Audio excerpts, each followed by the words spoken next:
I forgot to put the screen on the thing already. Actually, I'll roll the intro real quick, but all right, cool. I guess there's no lead into this one. I guess it's not like we have too many people waiting to get into the stream, anyways. But I guess we'll go. Normally we do a little. Just keep talking in the little 5 minutes that we have the stream starting soon, but and then usually I try and open up my chat and everything. So give me a second here and get ready, because normally I give myself 5 minutes to prepare, get up, drink some water, go fill up water bottle, go to the bathroom, stuff like that. Which I totally forgot to get started just now. So that's awesome. Off to a good start today. Yeah. Well, I guess even though it's a scuff start, welcome back to episode 13. I think it's 13. I think I'm not sure. Lucky Maybe. Number, lucky episode. I honestly, at this point, cannot remember, and I know it's not that many episodes to lose track of, but every week seems like episode 10 to me. I don't know why. Yeah, anyways, I think it's episode 13, so welcome back to episode 13. Again, just another episode, just talking about things we're doing, things we're feeling. I'll be talking about my diet progress. In case you were not aware, as we've talked about previously, David is currently doing a diet and weight loss program for me, which again is a service he provides. So if you are interested in kind of stuff we talked about today, then obviously hit up David. He can certainly help you out with that stuff, because it is working for me, and we'll go over sort of my progress and how it's been working, how well it's been working, and why it's supposed to work, the kind of the theory behind exactly why it's supposed to work. But I guess, David, why don't you get us started with whatever you want to talk about today? What do you got for quickly us? Wanted to say I'm happy because my stream isn't delayed. Perfect. For once. Yeah, so I can actually see what's going on. A little bit of a tech upgrade. He got himself a nice new Microsoft Surface. That's too new everything, really. Yeah, pretty much everything. The what's it called? The type cover that it came came broken. So I just sent that boy back to Microsoft. I'm getting a new one, a replacement. And then I'm waiting on a USB hub, so I don't have to keep disconnecting my keyboard and my wireless mouse back and forth to try and do shit. So that's the current extent of my setup before I get a new desk and switch to my other room. But yeah. Nice. Anyways, Project Skinny Matt. Let's go. So obviously, I'm if anybody's wondering, I'm looking over here. I have it popped open our spreadsheet in regards to what the plan is and all the various factors. We've talked about this multiple times. Primary metric of weight loss is calories in versus calories out. If you're wondering, Matt, I have Matt Training / Diet Plan 2021 open. That's what I guess I'll go over first before we go over like your weigh-in chart. Oh, I've got my spreadsheet open, but okay, then no worries then. What's it called? So yeah, obviously we've discussed this various times before. Primary metric of weight loss, or in our case, not simply just weight loss, but fat loss, is going to be calories in versus calories out, this and that, calorie deficit. We've covered this multiple times. In regards to the metrics by which we're going, we've kind of calculated previously what over 10% of Matt's initial body weight is, which we started off as saying was 260. Is 260 your starting weight? Yeah, 260 is your starting weight. 10% of that is about 26 pounds. Roughly. So that is probably the not a hard cap, but probably once we hit 26 pounds is going to be the part where we decide, okay, Matt, how are you feeling? Has the diet fatigue set in? Do we need to take maybe a third of the time spent dieting at rest, at maintenance, to see if he's ready to go again? But yeah, 26 pounds is probably the cap. So we would drop Matt down from 260 to 234. Ooh, math. And the extent of the diet, I believe we didn't set a set number of weeks. But from what I have here opened up, I think we did a calculation of maybe 12 weeks at... initially, I wanted to do a 1,000 calorie deficit. We also calculated Matt's estimated basal metabolic rate, so based the calories that he would be consuming if he absolutely did nothing all day, which was, if I remember correctly, 2450, right? 2450. Yeah, that was an estimate. Um, that's probably not exactly where it's been because in previous diet attempts or successes, pretty much. I know you didn't weigh yourself for OMAD before, so we don't really know how successful that went for you. But um, I know you slow your metabolism pretty down, so 2450 might be a little higher than what actually Matt's resting calories are. But regardless, we went with that. And what Matt decided to do is set it to an arbitrary 1,000 calories, which would be 1450 calorie deficit, about 2.5. It's like 2.5, right? 2.5 pounds. Actually, no. Ooh, I think I did the math wrong. Actually, 500 calories is 1 pound. One, two. Oh no, yeah, it is two and a half. It is 2.5 pounds per week. Yeah. So that is roughly where Matt should be losing at the moment. And based on the chart, when we look at it, his averages after week 1 were looking like. So we went from 260 to 258, so about 2 pounds. And week 2 we dropped 4, which I'm not too surprised because after the first 2 weeks is after you restrict food, you probably restrict carbohydrate, which is glycogen. And I forget the actual metric, but carbohydrate or glycogen holds a certain amount of water. So probably a certain amount of water weight was lost between week 1 to 2. I doubt he dropped 4 pounds of straight fat, so that probably explains why there was such a drastic drop after week 2. Other metrics of which we're using are steps to calories, roughly. I know you're not really factoring activity too much, right? Yeah, I'm just like any extra activity is obviously good, but for the I guess purpose of the data collection, I'm strictly solely looking at calories in versus calories out in terms of diet. For myself, I usually would use steps as a metric to add additional calories to make sure that my deficit isn't fluctuating on a daily basis. But in Matt's case, he prefers, why not overshoot it if I can, But that's what I would do, which can explain why some weeks are going to be a little bit greater in regards to weight loss than others, simply because Matt isn't factoring his activity. Which, on that note, I know you're playing tennis once a week, and then you're biking as well. Mm-hmm. Also getting a few just like walking steps and shit. I think yesterday, maybe even the day before, I hit step goals, so we're looking good. So that additional activity is obviously going to increase Matt's overall deficit, and we'll just simply move from there. If Matt starts losing weight too aggressively, then we'll probably start factoring in steps and other metrics to make sure his deficit isn't too massive, because right now, I can't really say for certain how big it is because we've only gone through maybe 2 full weeks and we're on the 3rd week. Maybe after week 3 we can kind of take an average of, what the average loss is and get a better idea of exactly where his resting calories are. But again, it's hard to say if we're not factoring activity. Yeah. Overall, though, the plan is going well. In fact, we can probably touch on this spreadsheet here. The way we agreed to go about assessing progress was primarily going to be through daily weigh-ins. In the past, I've done like once a week weigh-ins, but the only issue with that is you only get a snapshot of one day in the entire week when, as you can see here on the chart, Matt's weight fluctuates to a certain degree. Not too much in comparison to maybe I've seen for myself or other people. I'll fluctuate maybe like 4 pounds within a week.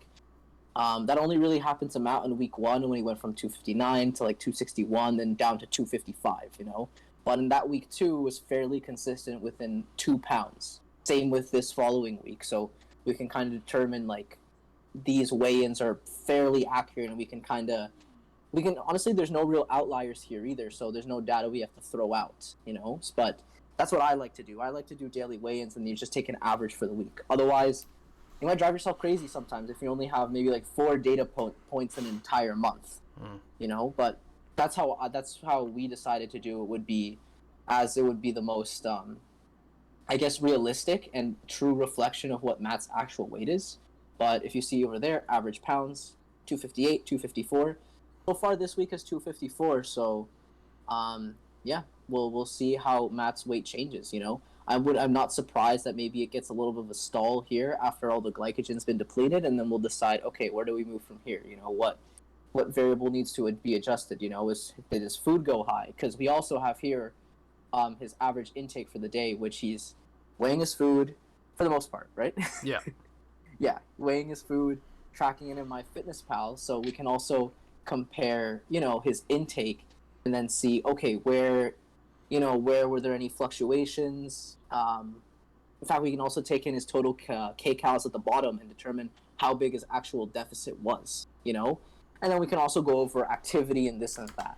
Pretty much, we're collecting a shit ton of data, but all this data makes it a lot easier to determine, okay, what's actually going on. And then also we had, I know I didn't do it last week, but an abdomen measurement. So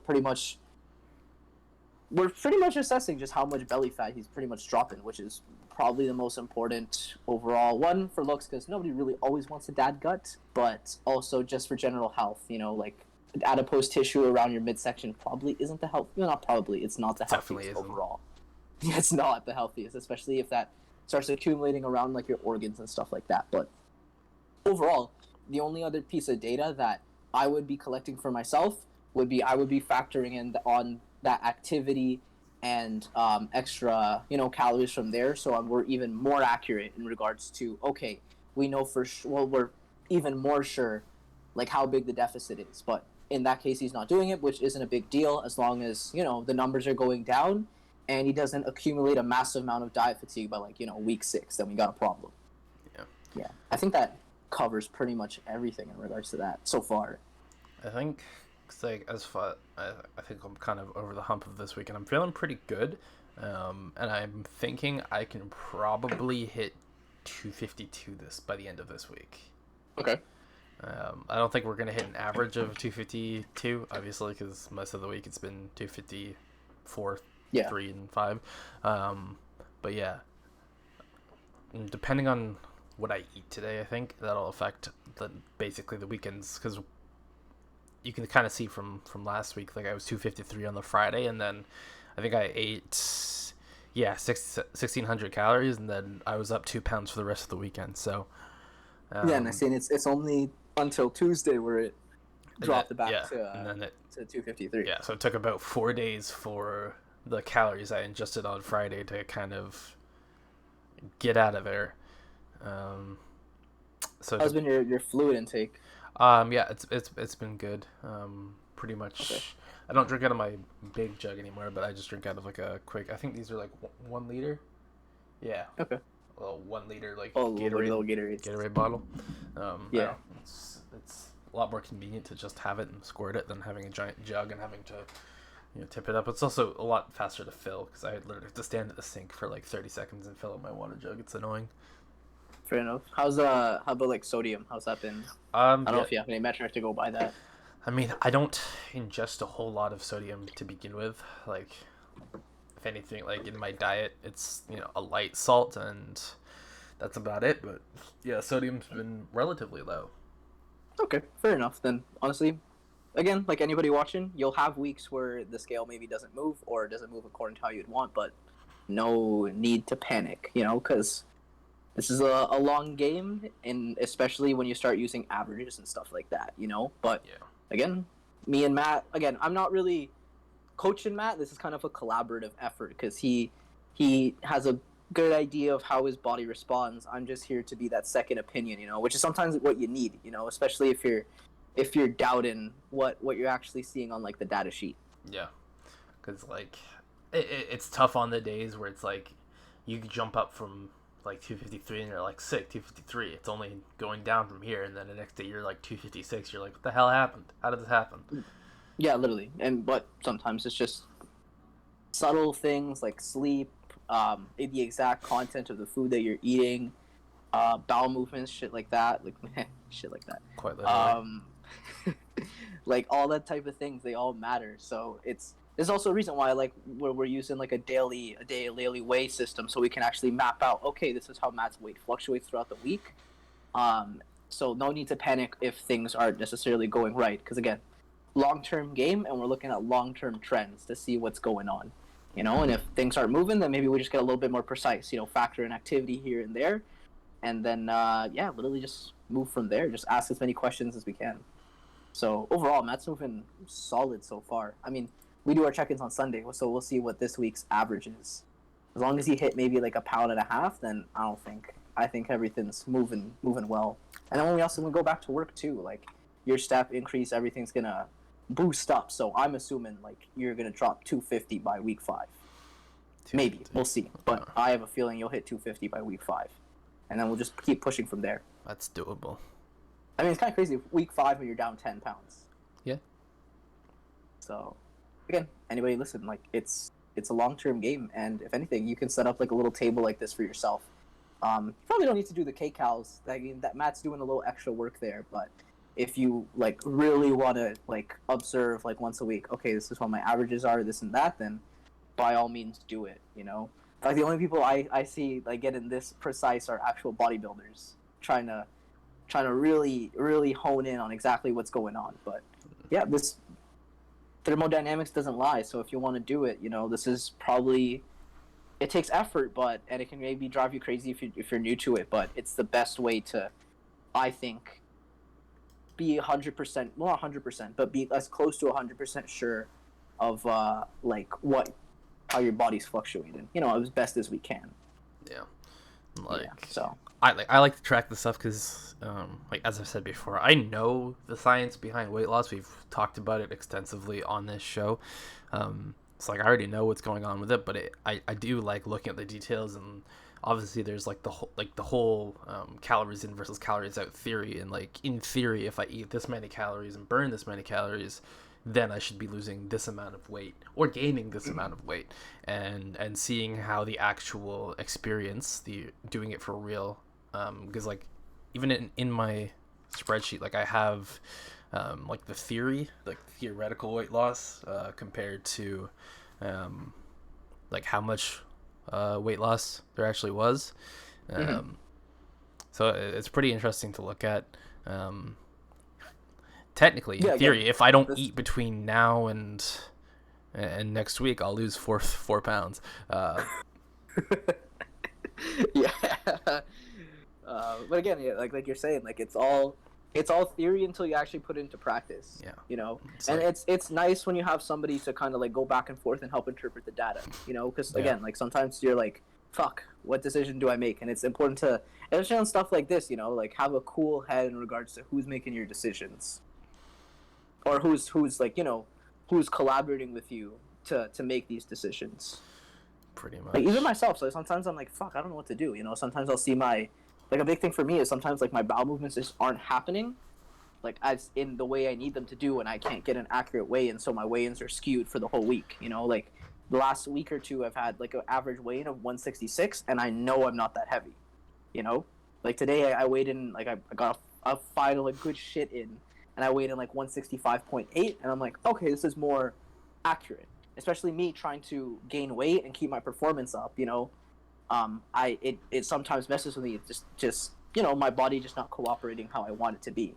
So at one point I was like, shit, do I need to reduce my calories? But then I was like, wait, no, I'm carrying a lot of extra weight, which is why I'm using daily weigh-ins, which are fairly consistent. And then I'm like, okay, so this is what the actual trend is, and move from there. It's just collecting data, doing your thing, and then just making adjustments as things go to the best of your abilities. I think it's fun to a certain extent. Some people, it's tedious, but I think it's fun. I don't know. That's, well, first of all, I like making spreadsheets, and I like data management. So like put those two together and like incorporate. Like that's the thing. It's like if you are trying to lose weight, obviously you don't have to do all that stuff, but find a way to make it fun for you, because when you break it down, it is boring, it's not very exciting, and sometimes some days just suck because you're like, man, I really wish I could just mow down this pizza right now, but I can't. But the thing is, even if you're collecting data, even if you do, then you can look at your data and be like, fuck, why was it shit this week? And you remember back like, oh, that's why. It's like you can see, and if you do eat that pizza, just make sure you're tracking it, so it's on that data sheet. You can see, okay, well, that's the reason why I haven't lost weight this week. Yeah. was because I broke and ate a full large family sized pizza. Yeah. I don't know what the fucking quote is, but it's like information shall set you free or whatever, something like that. And it's kind of true. Like the more data you have, the more you can be like, oh, okay, that's why what's going on, and then you learn for the the next time. Yeah, but data's good to have. This is my thing. This is my thing. I can't believe I used to be under 200 pounds. When was the last time that happened? You were under 200? How old was I? Maybe like 4 years ago. So when you were like 19? Like around there? Like 20-ish. So around my age right now. I'm 21. Yeah. More or less. But yeah, no, I was like... So like out of high school, I was like 180 pounds. Okay. And then was around like the 200-pound mark, and then going to school and living on my own and not eating a lot because I could never really afford to eat a lot. I remember I dropped back down to 180. Okay. And then yeah, pretty much as soon as I left school is when I just started eating and like never stopped. Well, now we're here, and now we out here trying to drop down again. But yeah, no, I don't ever want to be 180 again though. That's ridiculous.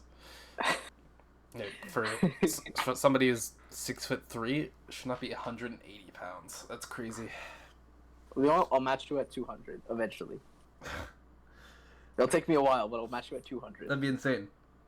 I'm like 5'5", and I'm like mid 160s, but I did weigh. I think in grade 9, I think I was, or you know what? Before grade 11, I was like 120, in the mid 120s. And then I within a year, I think I went from like 135 to 155, and now I'm 165.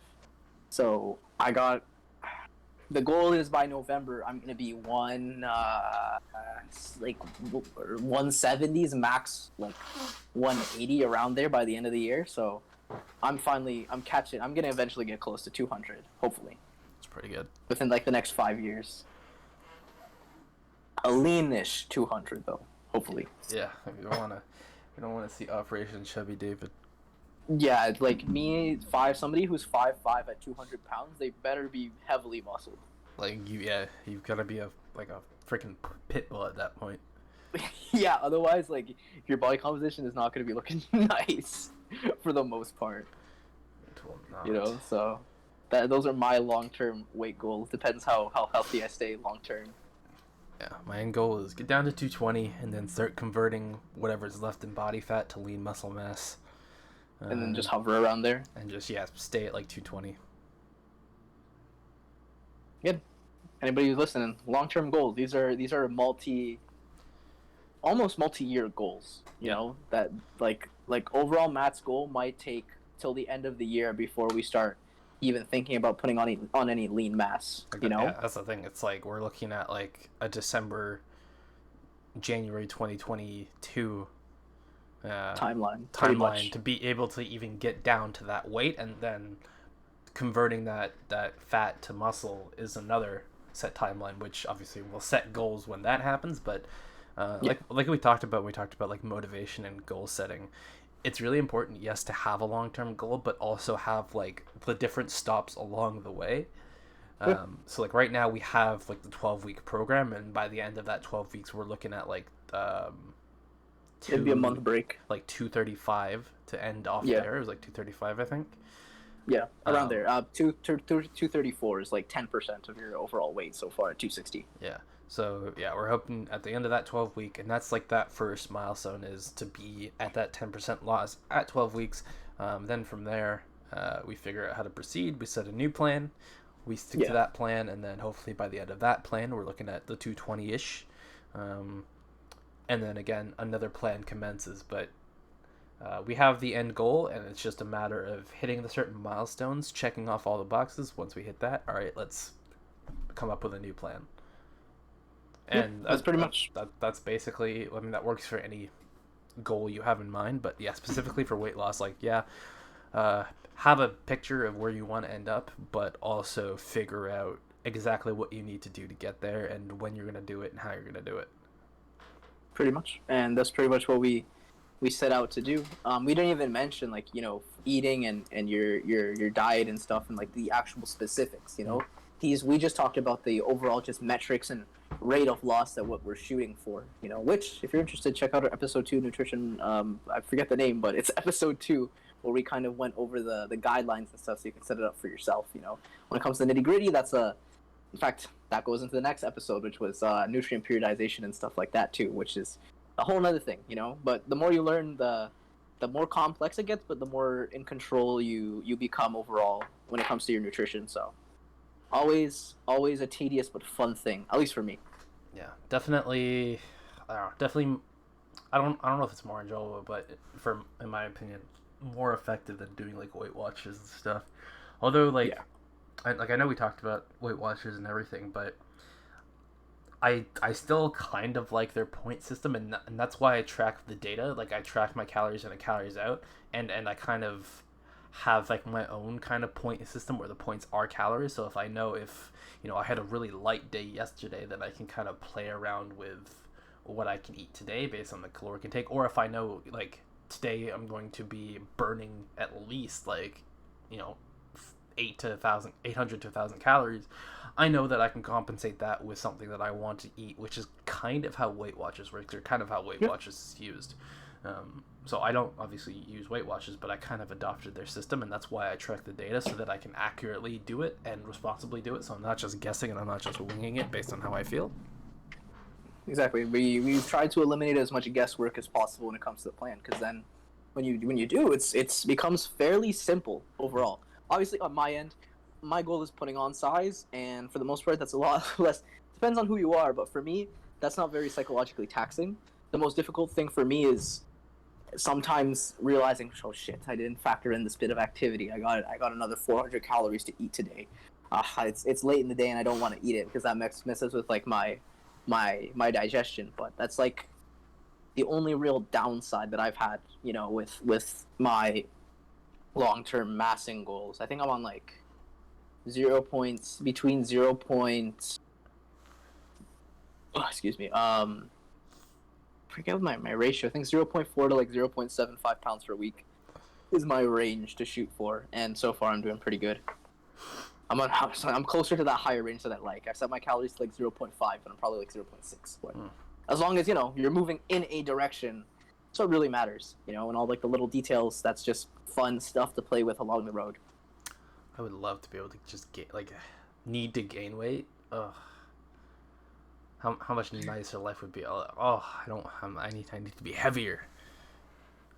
Yeah, man. Eat. I'm a small lad. I gotta get there.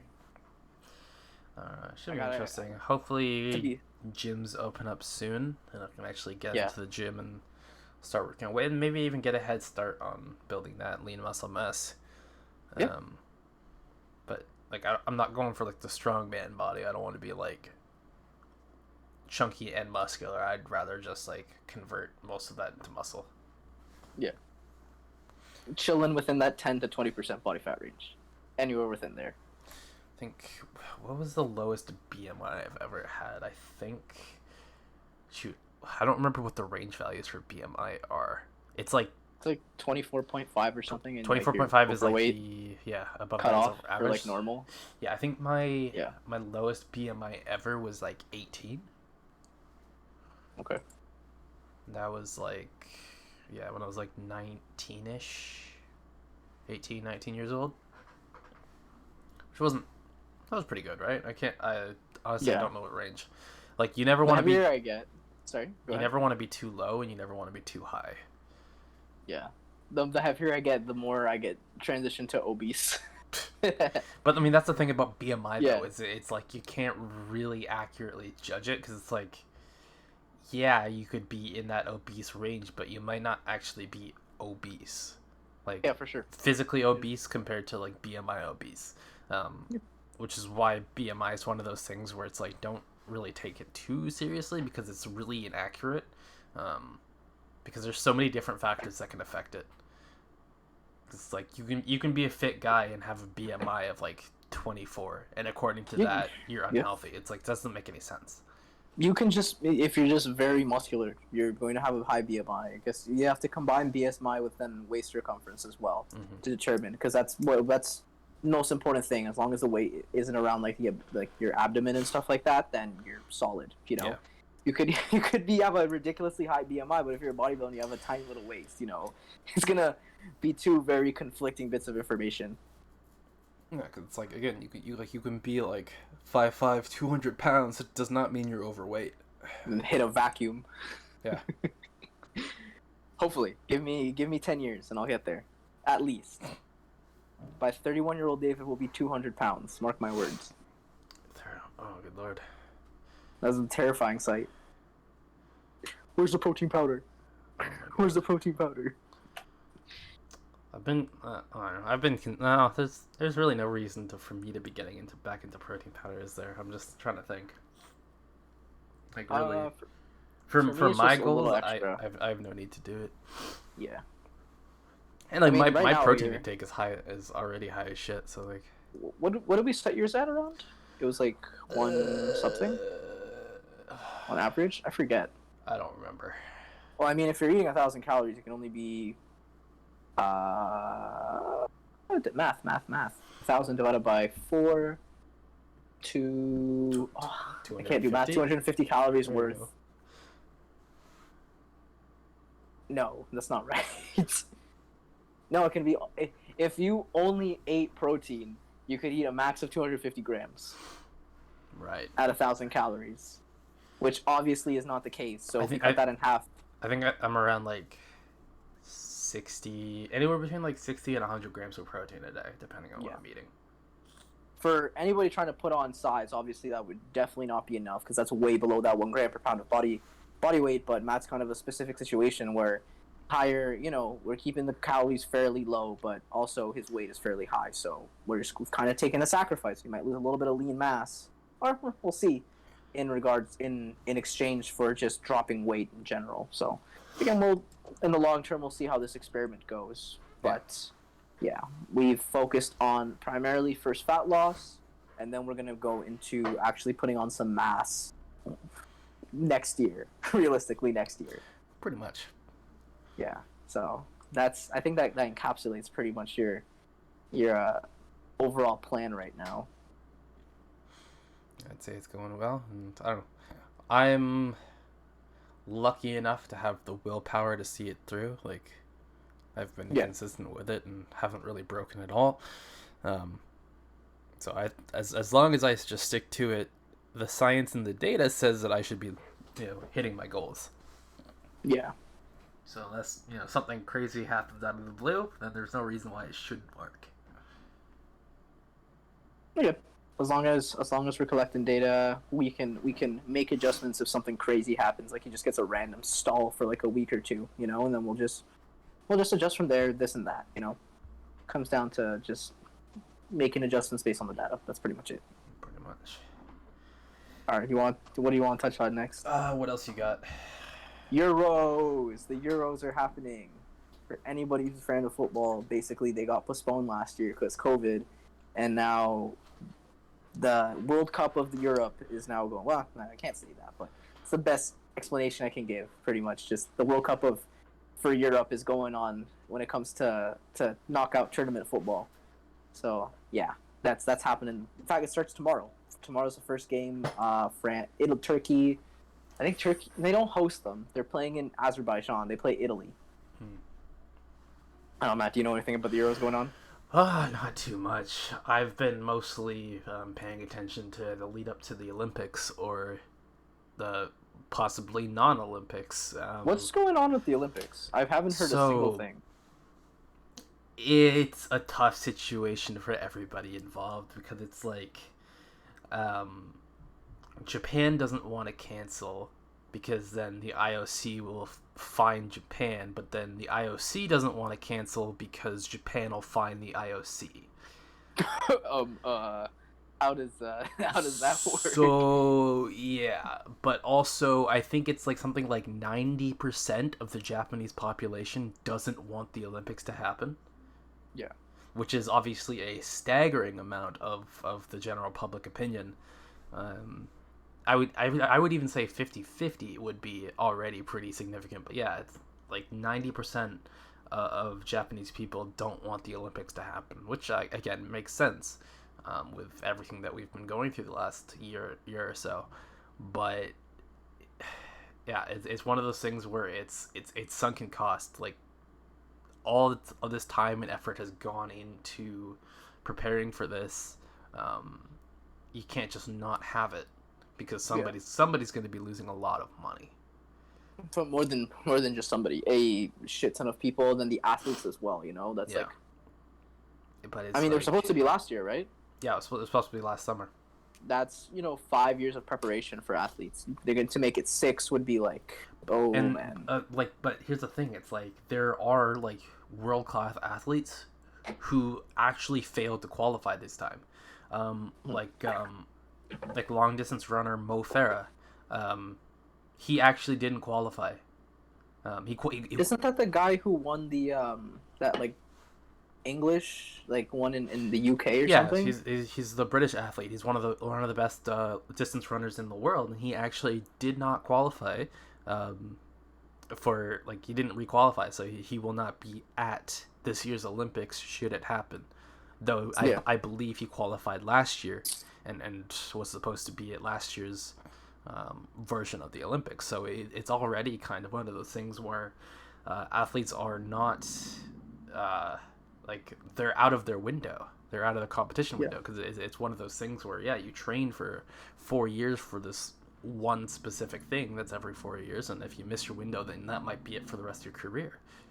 Pretty much, it's like 4 years is for a lot of athletes it's only like your mid-20s or early late teens to early 30s. Yeah. Olympics are every 4 years. You maybe get 3 Olympics. Realistically, 2. Yeah, like I would say like average 2 if you're top of your game, 3. Yeah. Like I would if you're generational more than also depends on the sport too as well, because some sports you can age out of a lot faster. I don't think this is the last we'll see of Mo Farah. I think he'll be probably in the next Olympics. And at this point, he's already, so big on the world stage that I'm not sure. Well, obviously, I think he's, I think everyone wants to compete for an Olympic medal. I think he's obviously still bummed about it, but it's one of those things where, the timing of it is just unfortunate. Like, another thing as well is athletes who have caught COVID, which obviously being a respiratory virus, it's going to be a lot harder after recovery to push your respiratory system to the maximum. Yeah. So it's one of those things depending on who you are, you may have like a permanent handicap to that. Yeah, because it's like we don't know the long-term effects, but they've been saying that there are respiratory effects even long after you've recovered. So definitely one of those things that are gonna be it's gonna be weird this year. Honestly, I think it just if it does happen, it's gonna be so strange. Yeah. Because I don't believe still there's gonna be an audience. If there is, then that's just gonna blow my mind. We'll get COVID-20. I don't know. The thing is, you can't. I doubt Japan is very happy about allowing any foreign national fans. Well, from what I know, and unless they've changed it, it wasn't even going to be open to foreign fans. It was only going to be, Japanese public who would be able to actually attend live. So the Japanese are thinking, bro, we better cop all these medals as our one chance to get our highest medal haul. Right? It's gonna be so strange. Apparently, on the athletes' village, they're not allowing any alcohol. Which, knowing kind of what goes on in an athlete's village, that's gonna be, good luck enforcing that. Yeah. Honestly. Especially if you win. Going up to the one of the best athletes in the world and telling them to hand over their alcohol. They're just gonna run away from you. You're not gonna catch them. Or they'll beat you up. Yeah, wrestle you to the floor. Do something about it. Go up to the Olympic wrestling team, sorry, you can't have this. I'm not trying to catch hands. Even the Olympic weightlifting team, they'll just press you overhead. Yeah.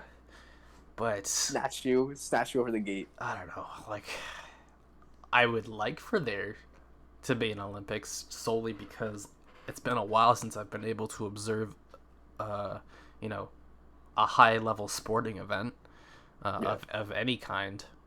Um, and yeah, it's been like 5 years since the last Olympics, so it's been some time. Yeah, it's almost it's strange. It's like I haven't like it's like it's been so long before like I've heard about like international sport like that. It's been a while. Like, and like even like my interests and stuff have changed as well. Like now I would totally watch Olympic weightlifting because like Yeah, I'm into that stuff now. 5 years ago I was not into that stuff. yeah.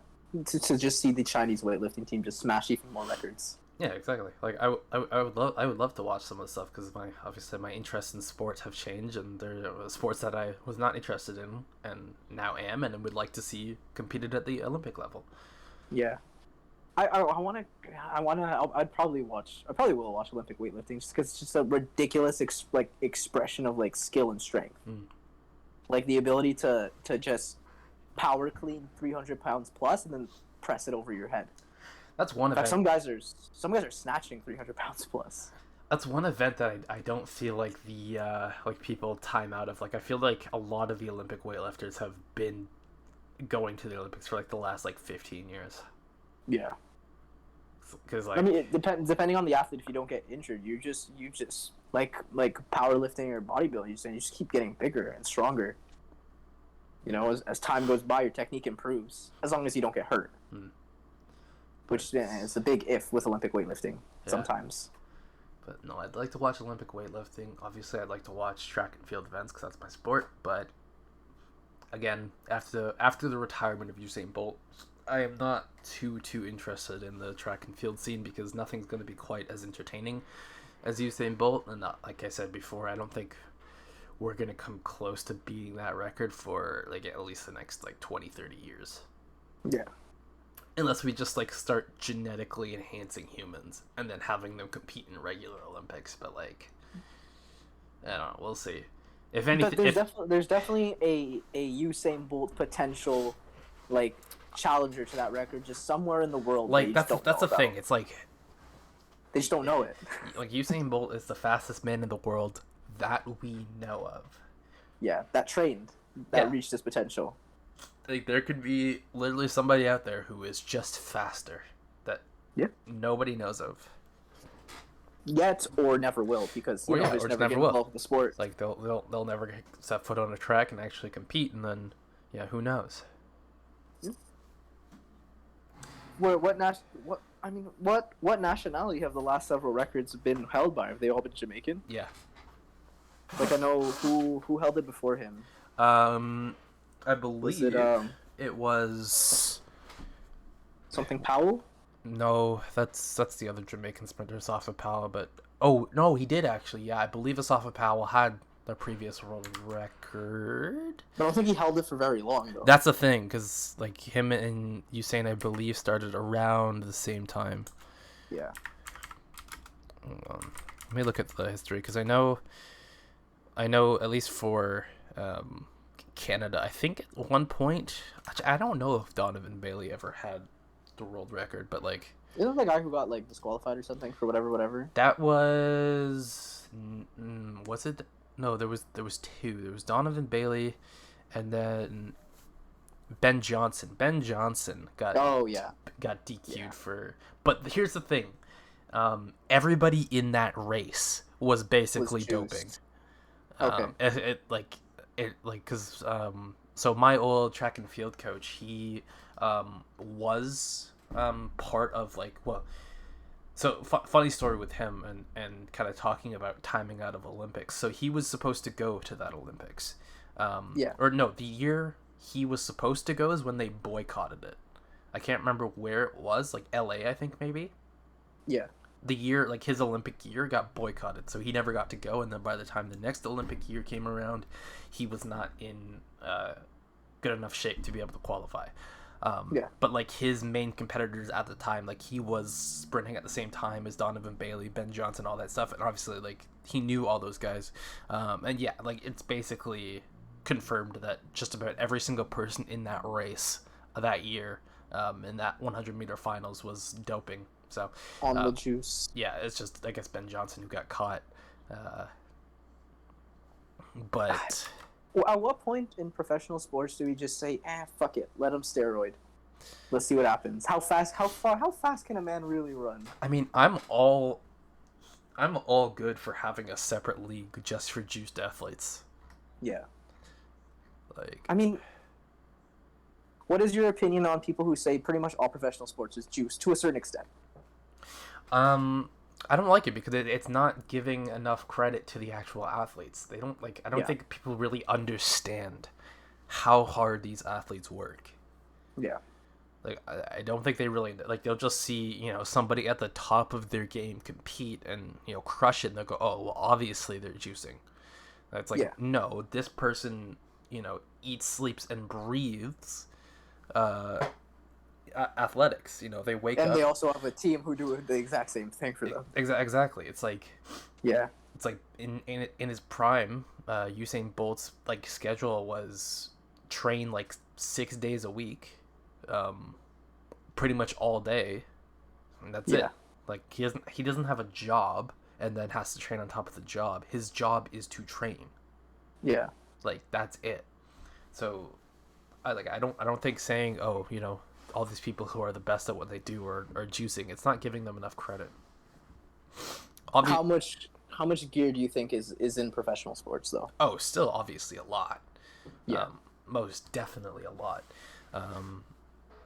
And it's important to kind of look at the history as well, because it's like, I just assume every Russian athlete is juicing. Because the state because it's literally state sanctioned. Like, they're like, hey, if you want to be on the Olympic team, you gotta jab a needle in you and you better be good, bulk up. And if anyone's going to start creating genetically enhanced human athletes, it's going to be Russia for sure. Or no, sorry, if anybody starts creating genetically enhanced humans and then puts them in the regular Olympics and doesn't tell anybody about it, it's going to be Russia. I mean, they've already been kind of doing it for years. What's to stop them from creating the perfect athlete from, like, embryo and just raising it for 16 years and then unleashing it on the track? Modern day space race. Well, no, they're unleashing them in just, not sprinting, just in other sports, I guess. That's it. I mean, yeah, again, just having an entire army of just, like, super soldier athletes. How like, in regards to, let's say, like, professional sport clubs and stuff like that, how much, what's your opinion? Like, what do you think, like, what the prevalence is? I honestly think it probably varies on the age of the athletes. Like, if you're, like, young and kind of new to the scene, I don't think there's too much. But I think if you're one of the older guys and you're fighting to keep your spot on the team, especially, I think it's going to be a little bit more prevalent. If you're LeBron James, you're probably I think I know he spends a ridiculous amount of money on his body and stuff, in, like, conventional, I guess, non-steroid methods of recovery and stuff like that. Yeah. I would only say if he just started just getting hurt and hurt and hurt again, and then just gets better. Obviously, not steroids, but, experimental treatments like stem cells, this and that. Gets the absolute best care in the world. Like, the best regenerative medicine you could find. Yeah, it's like, I like, LeBron James, in my opinion, is the best athlete in the world currently. Okay. Because he just covers so many aspects of athleticism, and, like, he's almost like the jack of all trades when it comes to peak athletics. Like, I don't know. Yeah, just in my opinion, LeBron James is the best in the world. I don't think there's anybody quite like obviously there are people who are very specified in what they do and they're very good at that. LeBron in his prime. I would argue LeBron is still in his prime. Devin Booker would disagree. They just got knocked out of the playoffs. That's why. Listen, LeBron's not. Well, I mean, I was gonna say LeBron can't carry a team, but he did for like 3 years with the Cavs. So. He can when he's he's getting older. Anthony Davis was injured for most of the series against the Suns, so there's a point where obviously it's also a team sport too. So that's the thing. It's like it's different. But I would say LeBron carries whatever team he's on because he can fill so many roles and do it so Yeah. well. Pretty much. But yeah, My opinion is I honestly don't know. I'm not sure. I think there is a role, but it seems like it's more an individual sport than team sport in yeah, regards to performance enhancing drugs. yeah. You know, There's just less people to rat on you. pretty much. Pretty much. But yeah, no, things like cycling and running and weightlifting are all kind of popular sports for doping. Pretty much. I mean, what's I guess running. I guess running and cycling is what I've seen the most out of. I'm trying to think anything else. Well, I guess any other strength sport as well. You could probably say any other strength individual sport. Any team any sport the Russians participated in. Yeah, Gonna be a little needles here and there in the background. like I know, yeah, Russia and doping their track athletes is pretty prevalent. Like I know, like hand in hand. I know there was like that one like Russian was she a pole vaulter or a high jumper? One of the two. And like I think she got I know she got disqualified, but I don't know if she was I think she got disqualified, tried to claim that she wasn't, and then Russia came out and said all of our athletes are doped. Just said fuck it. Yeah, Cut to the chase. She was like, she's like, oh, what do you mean this is ridiculous? And then like Russia just straight up said, oh yeah, no, all of our athletes are doped. No. Let us get the record straight. All of them are doped. Like she fought it up until that point until like her own government ratted her out. I'm just like, Didn't what's it called? The one tennis player, Maria Sharapova. Where's she from? Probably Russia, based on the name. I'm not so sure. I know she got suspended like in 2018 for doping. The tennis player. Let's see, what's her nationality? Yeah, never mind. Russian. Yeah, like, come on. Like I just assume that every Russian athlete ever since like the 90s is doped up. Because I mean, they probably were, considering that was the government's plan. Yeah. Have they been winning though? That's the thing. That's the thing. Well, no, you can't win if you're disqualified. Never mind. well, like it depends on the event. Like Yeah. sprinting, no one's ever gonna take that away from the Jamaicans, for both genetics and sprint culture in Jamaica. There's nowhere else in the world that's going to ever be able to produce that caliber of athlete based on the environment and just the genetics they have to work with. I read a book a while ago. I can't remember what it's called. I remember the author, David Epstein. No relation to the other one. Wait, was the other one's name David? I can't remember. Oh fuck! I just took what you said. It's not the same guy. I'm just trying to remember. Okay, no, David. Yeah, the other one was Jeffrey. Okay, David Epstein. The book was The Sports Gene, and it basically like he kind of goes into a deep dive into genetics in sports, and obviously he talks a lot about sort of Jamaica and Jamaicans and why they are so good at that one specific thing, and that is sprinting. And yeah, it's just Jamaica. It's just genetics and culture. Like nowhere else in like. Think of how the United States treats like college football. That's how they treat track and field in Jamaica. Oh really? Yeah. So it's track and field is, if you're gonna do a sport, it's track and field. Yeah, it is absolutely massive. Like they'll have like multi like high school gatherings, and it's like it's a whole thing, like for like the whole island, and that's like when all the scouts go and pick out like talent and stuff like that. Like I assume like obviously due to the success of Jamaican athletes, the infrastructure has probably been put back into being like, all right, if clearly we're the best, let's find who's the best.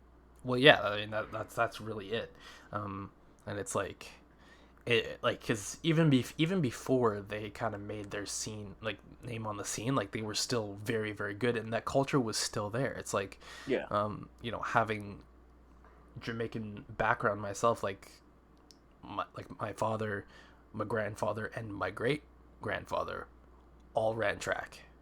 Yeah. So it's one of those things that You just do. It's just the culture. Yeah.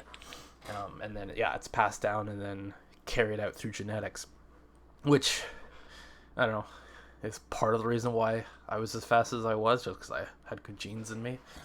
Obviously the training, and that's the thing. It's like in sports like those, I don't know if it's like outside of training. Like you can train all you want, but at the end of the day, you'll never be better than the person who's just genetically good at it. Yeah. In my if my the opinion. effort is matched.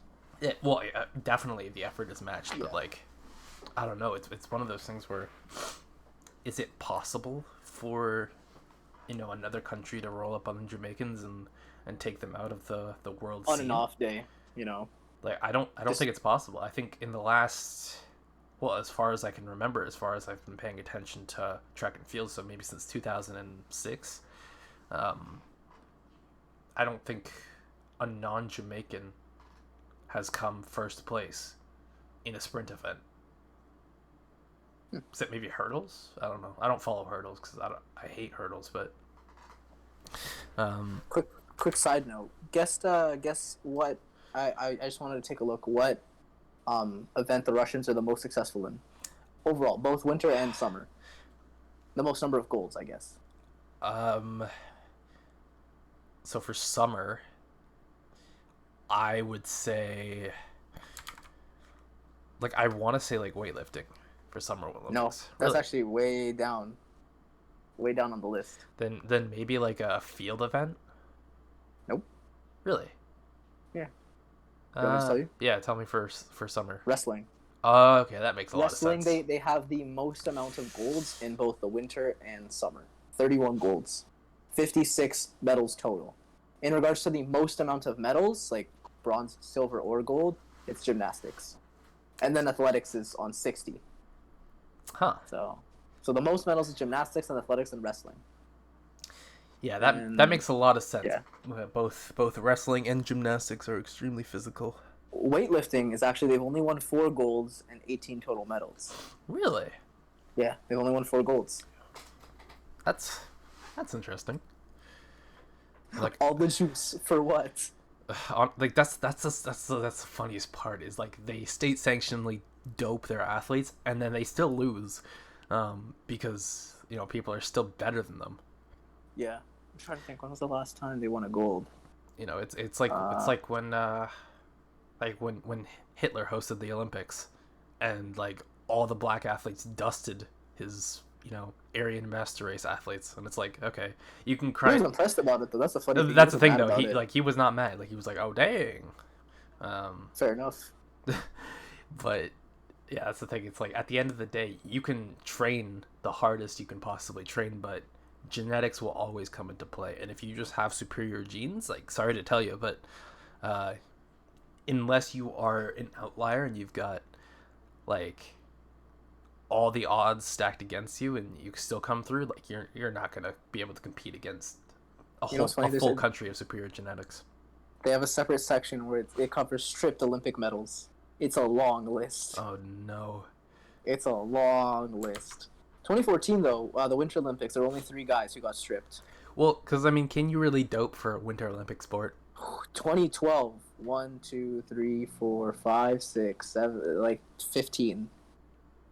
All athletics. Oh, in 2008, basically the whole weightlifting team got stripped of their medals. Yeah, 2008 for whatever reason. 2008 and 2012, they were just going crazy. They were just going crazy with with the doping, and they were all bronze medals too, and silvers, no golds. That's unfortunate. But yeah, man, sometimes it just doesn't happen no matter how hard you try. Yeah, like I'm looking at the nationality of the top 10 fastest 100-meter times in the world. Obviously, Usain Bolt being number 1. Nobody's come close to that since 2009. Tyson Gay, although it was Justin Gatlin who was doping. He's number 5, but Tyson Gay, it was 9.69.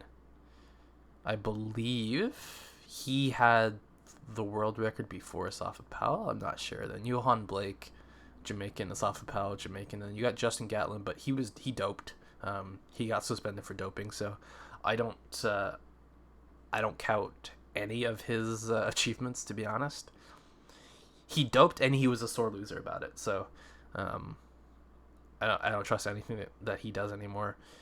Christian Coleman, he's currently suspended. Number 6 though. Here's the thing. I don't actually who was caught in a doping scandal. I think maybe it was Asafa Powell. But that was it for like Jamaican athletes. It's when it comes to like sprinting, it's mostly American athletes.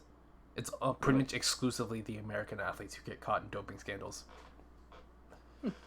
Which again, it's like it's one of those things where I think Jamaicans are just so strong genetically. They don't even need to. Like they have all the support from Saying both. this is why we need an untested Olympics. Yeah. How fast can a Jamaican really run? Yeah, and it's literally like the Americans have to dope just to be able to keep up. It seems like everybody has to dope just to keep up. They have to dope just to keep up, and then they still lose. They still don't leave with a gold medal. That's the funniest part. Is even while doped, they still can't compete. Does that basically kind of indicate this domination that just the Jamaican athletes have? Absolutely. And again, So it comes down to genes and it comes down to culture. Yeah. I mean, who's usually number 2 after them? Well, the Americans. Okay, then who fills in the rest, really? That's it. Oh, really? They just make up the full top 10. Yeah, it's just Jamaicans and Americans every year competing against each other. And then just the odd other occasionally there'll be like a random like nationality, but they usually get dumped out in one of the heats. Maybe they make it to the semifinals. Yeah. Isn't there like the occasional Canadian? Yeah, but Canadians in a 100-meter final is like a unicorn. They come around every once in a while. Like there was, what's his name? He was on the scene. Sort of recently, no? What's this guy's name? What the hell's his name? Shoot. Like he seemed like a good up and comer, but I believe he also took a break to go back to school and get his degree. So I don't think we'll see him for a while. Andre DeGrasse, yeah. And I believe he was in the last Olympics 100-meter finals. I think. Yeah, he won the silver medal into 200-meter and bronze medals in both the 100-meter and 4x100 relay at the 2016 Summer Olympics. Yeah, so he was holding his own. And it was looking really, really good for from Scarborough. Yeah, and for me, I was hoping that with his success would come a resurgence of interest in track and field in Canada, but obviously we haven't really seen anything from him since then. Well, I mean, we haven't had an Olympics since 2016, so it's hard to say, but from what I know, I believe he took a break from training to focus on school. Oh, here we go. CBC. Okay, an article from the 29th of this year. Andre DeGrasse aims to carry over fast start to season in latest 100-meter race. He ran 9.99 in a season opener in Florida. That's tough. Because that's right on the edge of qualifying too. Yeah. Like that's barely qualifying. And yeah. Well, as long it's not a qualifying race, so he can run whatever the hell he wants as long as he runs fast for the qualifying race. He ran in 2019. He ran in the Doha World Championships in Qatar. In that race, he ran a 9.9. Oh. Come on, Andre. Finished third. You did better than this.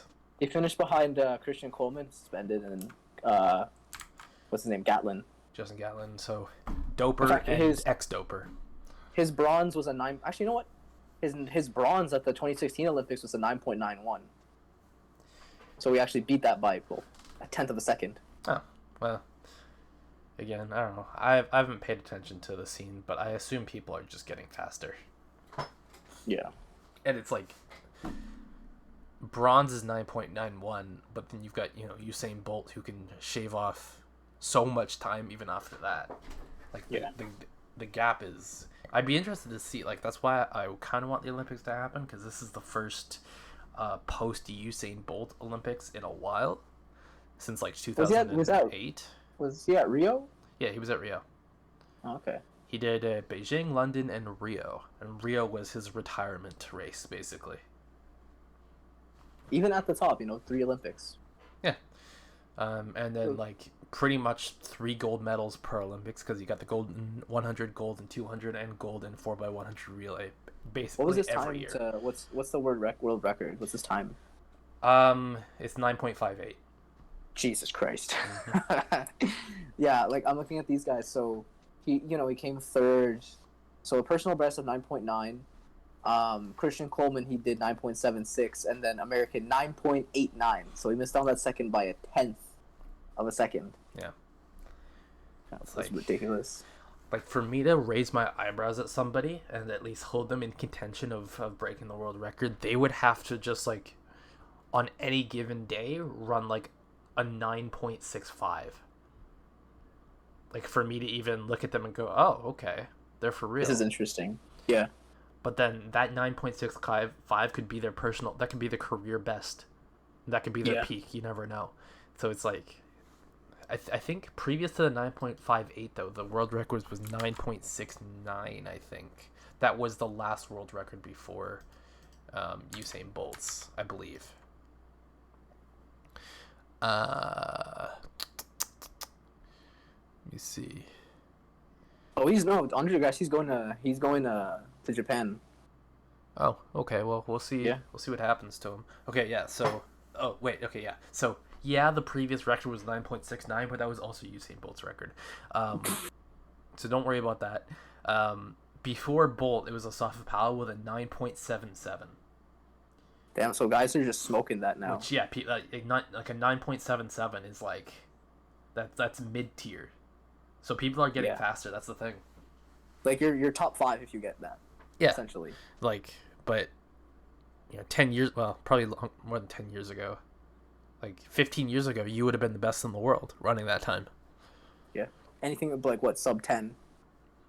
Pretty much. You're up in contention. Like, now 10 sub 10 is like the like that's the marker. Yeah. Anything sub 10, you probably would have walked away with an Olympic medal. Now it's like that's how you qualify. Maybe it's like now everyone who shows up to the Olympics is running a sub 10. That's how they got there. So who knows? Maybe everybody's juicing to get there. Who knows? I mean, at this point, it's really a 50-50 with the Americans. Like, Christian Coleman again. He won this race, and now what? He's suspended. I don't. Yeah, I assume it's suspended for doping. I don't know. Let me see right now. Christian Coleman won that race. Let's see. Christian Coleman. That's the only thing I can think of that a track athlete would get suspended for. He's out of the Olympics. 2-year doping ban. Yeah. And like again, the other guy, Justin Gatlin, he also got a doping ban as well. Oh, for this Olympics? Not for I don't know for this. Like that was years ago, but like he has that on his record. And it's like I don't know. In my opinion, it's kind of like a once a doper, always a doper. He's an old guy too. That's the thing, yeah. He's 39. So who are the top guys right now? Because I guess Andre Degrasse has to be up there in like top 10.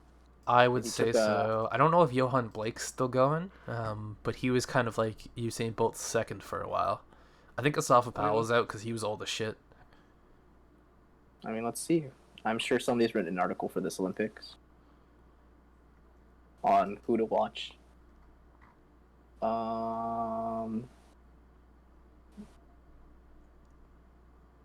It's funny that the top ever Japanese Olympic sprinter is 9.97. Yeah.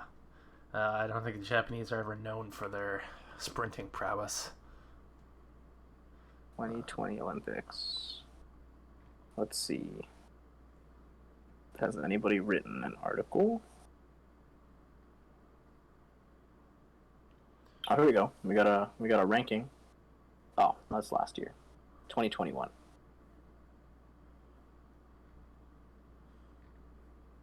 Let's see here. Yeah, pretty much like the top 20 ever of sprinters are all Jamaicans Americans and a couple Canadians.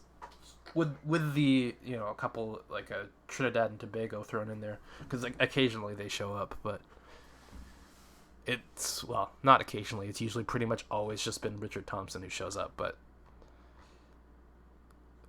yeah, and that's about it. Here we go. I'm trying to find an athlete. Come on, somebody give me a preview. Come on. This is from. Oh, here we go. Summer. Here we go. Well, it's from December, so here are the favorites. Well, not Christian Coleman anymore. Scratch that. There's this one guy, Michael Norman. He got a 9.86 in 2020. That's not his event, though. He's a 400-meter runner. Really? That's interesting. Yeah. Noah Lyles from Florida.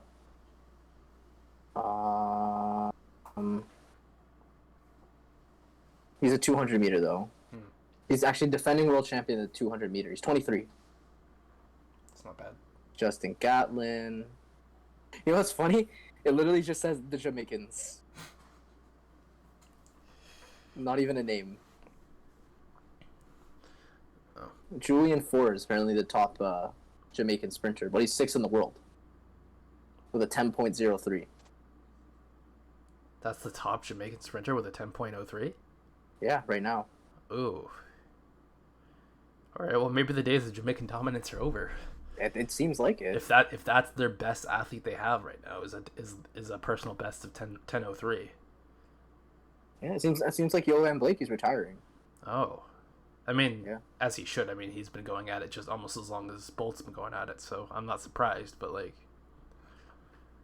So it seems like the men's, they're falling off, but in the women's, the Jamaicans, yeah, as far as I know, the women's have like been up there and they've never faltered. Like I think what's her face? What's Shelly Ann Fraser Price or whatever? She's been consistently just crushing it for years. Even I think even before Usain Bolt came onto the scene, she's been crushing it, and she just never stopped. She got a bronze in Rio. Yeah. Yeah, man. So it's are we gonna have a new winner? Okay. So here's the ranking right now for in 2020 at least for people who ran in 2020. Mm-hmm. The best time in 2020 was 9.86. Michael Norman. I assume they're not including what's his name, Christian Coleman, because obviously got disqualified. Yeah. Trayvon Brommel, also the U.S. 9.9. Akani Simbin, South Africa 9.91. Andre DeGrasse 9.97, and Ronnie Baker 10. So are people getting slower now? I guess we'll see. We'll see when it comes down to the Olympics. That's actually wild that the times are getting slower. It just might be an off generation, At least for the Jamaicans, it seems like it. They're just kind of like an in-between stage right now. I guess, I'm trying to think, if Jamaicans, as far as I know, when it came to sprinting, Americans had dominance before Usain Bolt came around. Yeah. Jamaicans were always good, but Usain Bolt, and the people in that generation, so, your Shelly Ann Fraser Price, your Asafa Powell, Johan Blake, all of those guys propelled Jamaican athletics to, a higher level. There's a decade of dominance since, Beijing. Yeah, pretty much. But before that, you had your Tyson Gay, your Michael Johnson, Canadian guys, Donovan Bailey, Ben Johnson, those guys. So I guess maybe it is a generational thing. We'll maybe have to skip this generation for Jamaican dominance because it doesn't look like. The Americans are always going to be on the scene. But that's the thing. It's Americans and sports are there's apart from war, there's very few things that Americans take more seriously. Because of war. Yeah, You're not wrong. Fighting wars and sports, those are the two top priorities in American culture. So I think Americans will always be at the forefront of the best in the world for basically every sport ever. Not yet. Not every major sport yet. Football is the last thing. I suppose.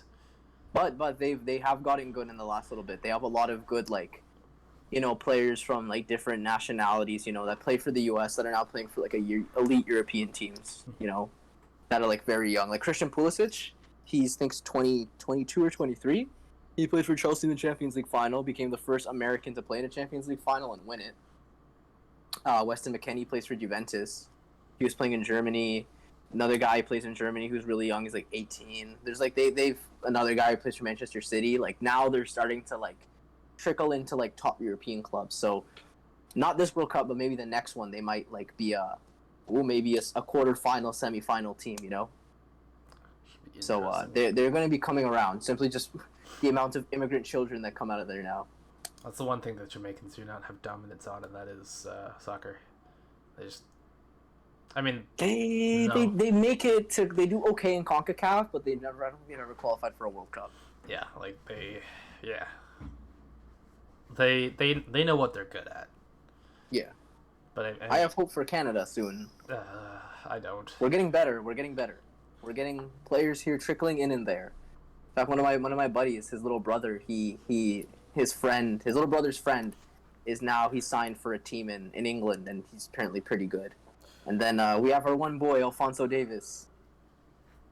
I know we got another guy. Alphonso Davies plays for Bayern, and then this other guy is 21, my age, Jonathan David. He starts for Lille, who are now the French champions. They just beat PSG to the league. Nice. So now we got two pretty much elite guys up there, and then a couple other guys who've been around from this for a scene for a while. Yeah. I think Canada will be like, we dominate winter sports. We do. Yes. Like we're usually like always top 3 for gold medals in the Winter Olympics. It's usually like us, the Americans, and probably the Russians. Yeah, and occasionally the Chinese. Yeah, and sometimes the Chinese. Yeah. But yeah, when it comes to winter sports, that's our jam. That's what we're good at.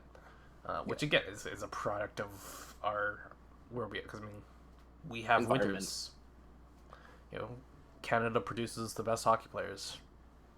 And Russia, pretty much. Actually. Russia creates really good hockey players as well. And honestly, the US. I don't even think they have to dope their Russian hockey players. I think they're just built different, honestly. They're just, yeah. Like, Russian hockey players they're just frightening. They're scary. But yeah, no. I'll give Russian sports that one thing. I will say their hockey players are legit. Any other sport, I'm skeptical. But Russian hockey players, yeah, I think they're good. Do you want to go through a quick, uneducated run through of who you think the Euros are gonna go with me? Sure. All right, I've already done. Me and my buddy, we already did our we did fantasy last time, but doing like player fantasies just takes so much effort. So we just did a bracket in regards to who's gonna get out of the group and who's gonna finish where. Right. So, hold up. Let me do this. Boom. Boom. All right. Okay. Group A. Uneducated. Funny. I did this with my girlfriend. I was like, don't even think of teams you think are gonna win. Pick places you want to vacation. So this is how she. Low key. This is how I won a hockey fantasy pool once. I really? didn't even watch hockey. I literally just. I was like, I like this player. He sounds cool. I'm gonna throw him up there. I won. People were mad, but I was like, stay mad. Let's get it. Let's go. Okay. Group A. We got Italy, Turkey, Switzerland, Wales. I'll say this: top 2 get out of the group. Okay, well, obviously Italy. I feel like that's a given. Okay. What were the other ones? Switzerland, Wales, Turkey. And Turkey. Oof. That's it. 4.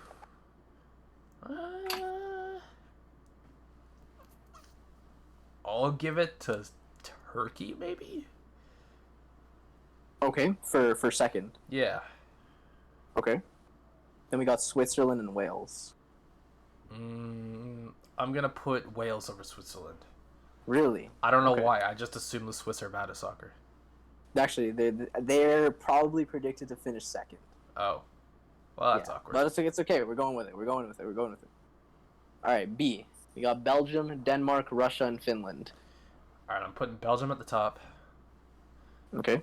I'm gonna put Denmark below them. Okay. no shade to Russia, but I'm gonna put Finland above Russia. Really? Yeah. Okay. Honestly, this is the closest to what I would put. I would just maybe switch Finland. Finland and Russia as a top up for second last. Realistically. All right, we got Group C. We got the Dutch, the Netherlands. Well, yeah, the Netherlands, Ukraine, Austria, and Little North Macedonia qualified for their first international tournament. Okay. Well, I'm putting Netherlands at the top, for sure. Okay. I'll put Ukraine below them. You know what? I'll give North Macedonia the benefit of the doubt there. I'll put Okay. them. I'll put them third. And who was last? Austria. Oh shit. Oh, wait. No, okay. No. We'll go Netherlands, Austria, North Macedonia, and then Ukraine. Okay. Out goes the Ukrainians. All right. I'm writing this down on the side because I don't want to fuck up my own predictor over here. Group D. England, Croatia, Scotland, Czech Republic. Okay. As far as I know, England sucks, right? They've been bad for a while. No, they've actually been good. They've made it to the semifinals of the last World Cup. This is probably one of the best shots they have at an international trophy, realistically, this year. Okay. In a while. I'm still gonna put the Czech Republic above them. Okay. Then I'll go England, and then who were the other two? Croatia and Scotland. I'll do Croatia. I'll tell you this: Croatia made it to the World Cup final. Oh, in shoot, yes, I remember. Okay, scratch that. We're gonna put Croatia, England, whoever I put below England, and then Scotland. Okay, so Croatia, England, Czech Republic, Scotland. Yeah. Okay. No faith in the English. No, not really. Every time I put my money on them, they've always let me down. So. This year maybe, but it depends on how the draw is, which I'll show you afterwards, where like the brackets go. All right, we got Group E. We got Spain, Sweden, Poland, Slovakia. Okay, well, Spain for sure. Okay. We'll go Slovakia. Okay. Poland, then Sweden. Okay.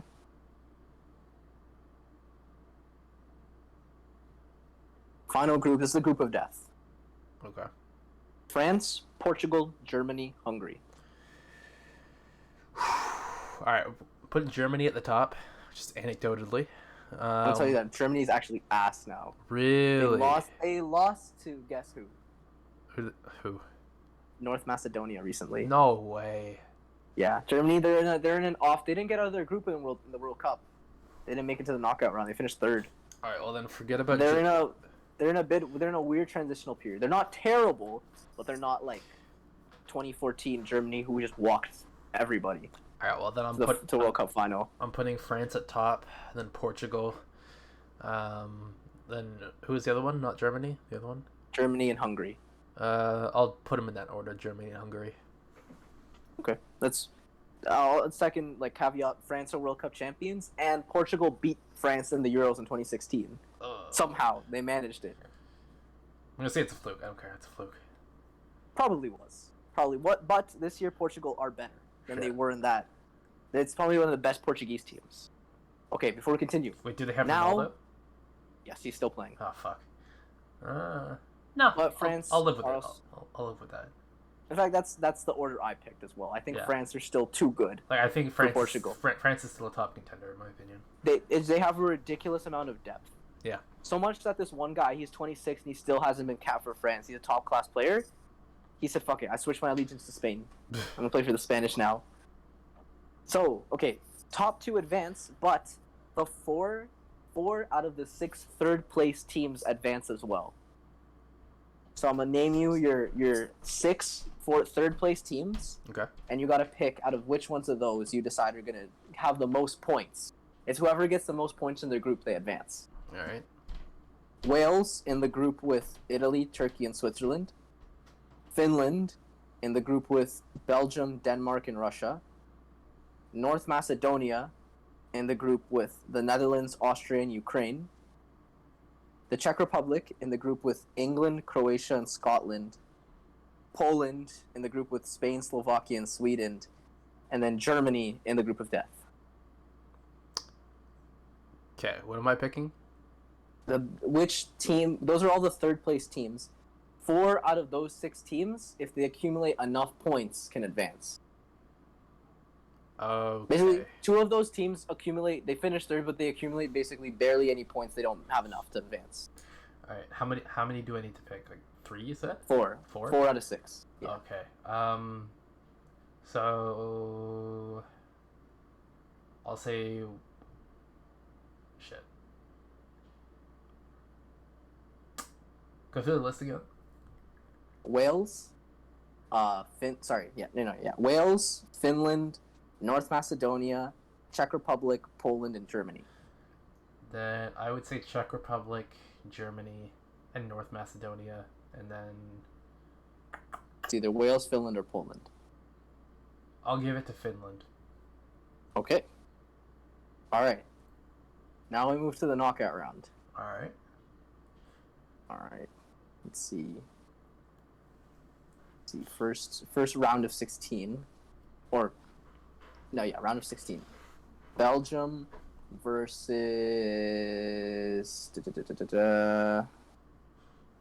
Ooh, that's confusing. Belgium. Fuck, I don't even know. This is confusing now.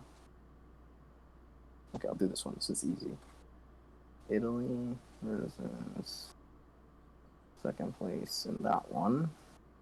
Italy versus Austria. Italy wins that. Okay. Now.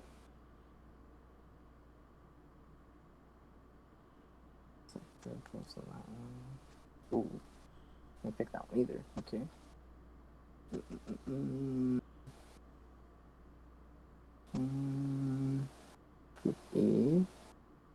Picked Slovakia versus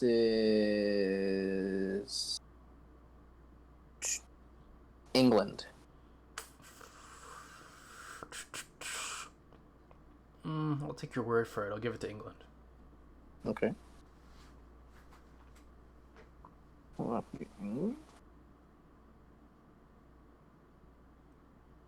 Let's say now.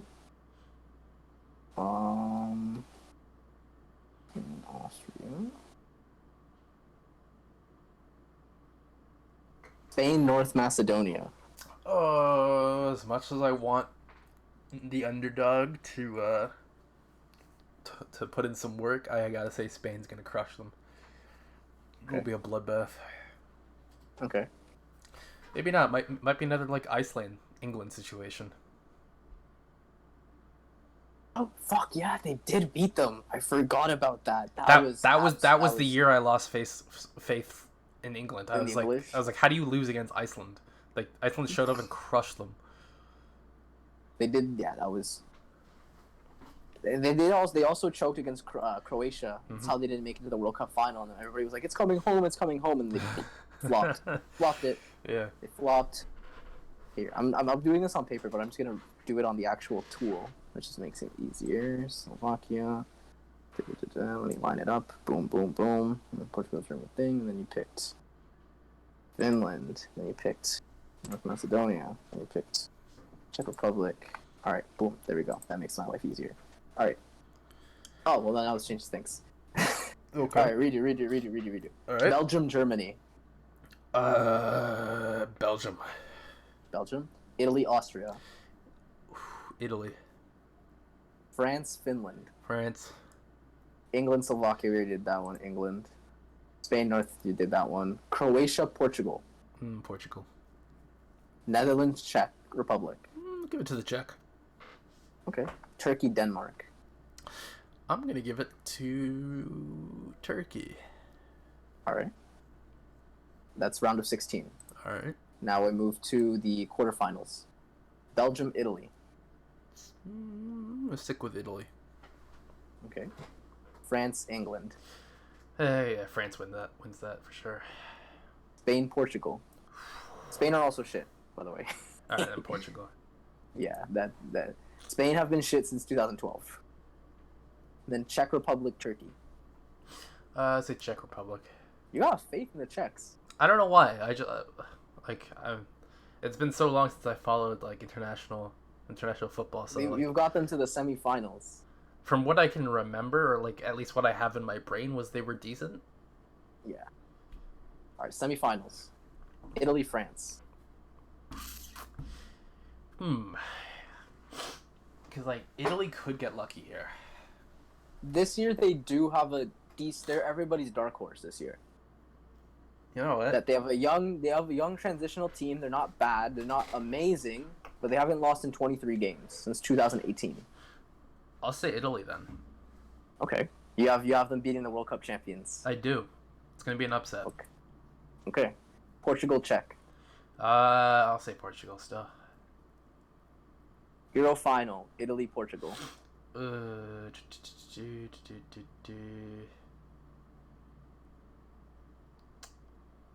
Wait, wouldn't it be?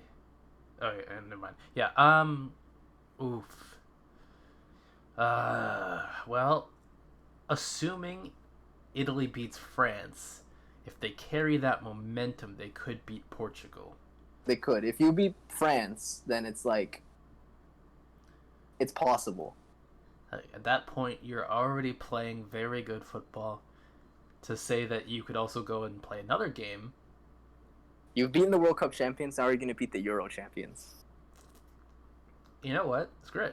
Italy wins. I don't care. Italy wins Euro 2020. Yep. Well, 2021. All right. How do you feel about it? Well, now that I said it out loud, really stupid. Here, I'm gonna drop the link. Boom. How long is that? How long is that supposed to go for? The tournament? Yeah. So everybody, whoever's watching, that's Matt's prediction right there in the comments. Let me pull it up on in screen. the chat. All right. It's technically on my account, but it doesn't matter. It's Matt's prediction. Okay. So I'm in third place qualifiers. We got Germany, Finland, North Macedonia, Czech. Okay. Well. Interesting. Well, now I have a reason to pay attention. So you gotta vote. The Czechs are your boys. For some reason, I don't know why. It's in my mind that the Czech Republic is. Oh, maybe I'm thinking about Croatia. Yeah, I'm thinking about Croatia. Automatically just walking it back now. No, because I had the flag in my mind when I was thinking about it. Because I remember the Croatian flag being on a good game that I watched. Okay. Well, that sucks, I guess. But hey, maybe the Czech will pull through. And honestly, as good as I think Croatia might be, they're not going to beat Portugal. So either way, they're not getting out of that bracket. Sorry, who are you saying? I said, like, either way, Croatia is facing Portugal. So either way, they're not getting out of that bracket. Most likely not. The Croatia, they're kind of like now they're these days they're not as good since they made it to the World Cup final. It's just the team is getting old. There's cracks starting to show in the team. Here, I'm gonna show you one sec. I have to just rebuild my bracket real quick. Italy, who did I think? Portugal. Germany. I don't see Dutch, Danish. Probably. And build that. Boom. Spain. Cool. Germany. Portugal. France. Boom. Bam. I think this is the original one that I built. Let me drop that there. Boom. There we go. Let's take a look. That's the one that I built. I had France. France v Portugal.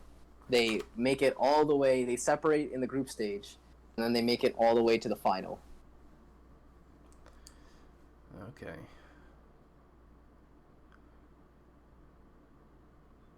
Interesting. Right to Portugal. I'm not so sure about that Croatia-Sweden one. It could go either way. But they would lose to whoever wins loses to France. Loses to France for sure. I'm also Belgium. So Belgium, they're in they made it. They lost to Wales in Euro 2016. They just flopped in the quarterfinals when they shouldn't have.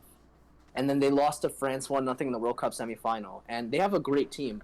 And it's kind of basically like their golden generation's last chance to win a trophy. True. Because a lot of their guys are getting old. Like, so yeah. France seems like the obvious winner, but, I've seen too many sports upsets in my time to really put all my faith into the obvious candidate. I feel bad for England, though, because by their reward for winning their group is they play Portugal. Mm-hmm. And I just don't... Honestly, if England beats Portugal, it's whoever... If between England and Portugal reaches the final. Yeah. That's what I say. So either one of those teams might just get heartbroken by France by the end of it, but yeah. I'm sorry, man. The Czech Republic are ass. Probably. The Scots... It's either the Czech Republic or Scotland finishing last in that group. Makes sense. Yeah.